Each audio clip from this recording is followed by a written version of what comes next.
wasaaradda shaqada iyo arrimaha bulshada ee Somaliland ayaa maanta markii ugu horeysay xafiis ka furatay magaalada Caynaba ee xarunta gobolka Saraar. Munaasabad ballaadhan oo loo qabtay xafladda furitaanka xafiiskan oo ka dhacday xafiiska wasaaraddan shaqada iyo arrimaha bulshada ayaa waxaa ka soo qayb galay mas'uuliyiinta maamulka heer gobol, mid degmo isuduwayaal wasaaradeed, cuqaal iyo marti sharaf kale oo aad u tiro badan. Ugu horreynba waxaa madasha ka hadlay xubin ka tirsan wasaaradda ahna madaxa waaxda arrimaha bulshada ee wasaaraddan, Mudane Axmed Gaas Ciid, waxaanu sheegay inuu gudan doono waajibaadka ka sidii uu bulshada ugu qaban lahaa xilka loo soo igmaday. Gudoomiyaha golaha deegaanka ahna duqa degmada Caynaba Khaliif Ismaaciil Saleebaan ayaa isna goobta hadallo dhinacyo badan taabanaya ka soo jeediyay ayaa mahadnaq aad u ballaaran u soo jeediyay wasaaradda shaqada iyo qoyska arrimaha bulshada kuna aadan xafiiska cusub ee maanta ka furatay magaalada Caynaba ee xarunta gobolka Saraar. wasaaradda shaqada iyo shaqaalaha loo soo magacaabay mas'uuliyiintiisaba iyo arrimaha bulshada runtii aad ayaan maanta u soo dhaweynaynaa.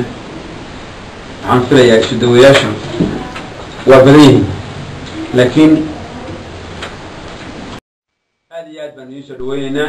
ilaahayna shaqadiina aad ku garab galo.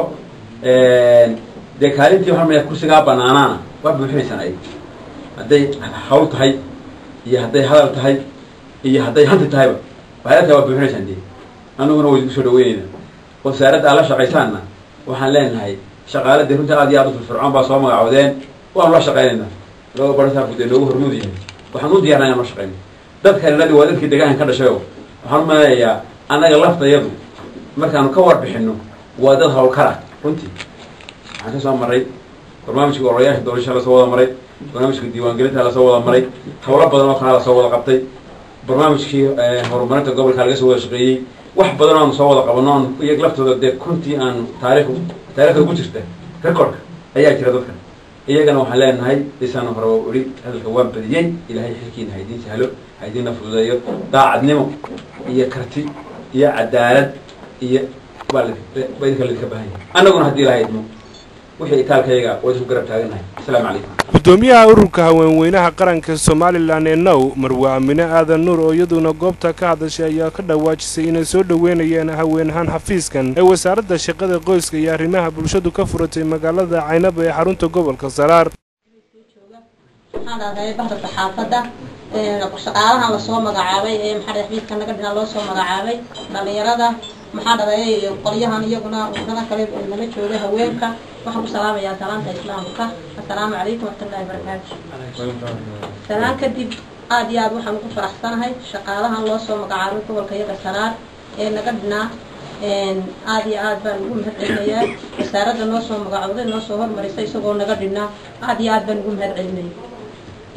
waxaan kale oo aad ugu faraxsanahay shaqaalaha loo soo magacaabay oo runtii aad shaqaalaha loo soo magacaabay oo aad gobolkan aad ugu firfircoonaa oo aan u baahnayn oo iyagana aad ugu faraxsanahay maadaama oo kuwii aad ugu soo taxagamay ay yihiin. tan saddexaad haddaanu nahay anagu ururkanow aad iyo aad baanu wada shaqayn baa naga dhexaysa. inta iyadii hore u joogtayna si fiican baanu wada shaqayn jirnay oo horumarka gobolka bulshada iyo wanaagiisa looga talin jiray. haddeedna aad iyo aad baan ugu mahadcelinayaa. shaqaalahana waxaan ku doorinaya haddii ilaahay yidhaaho iyaguna inay ilaahay u fududeeyo oo ilaahay maxaa dhacday u hagaajiyo shaqadooda loo soo magacaabay.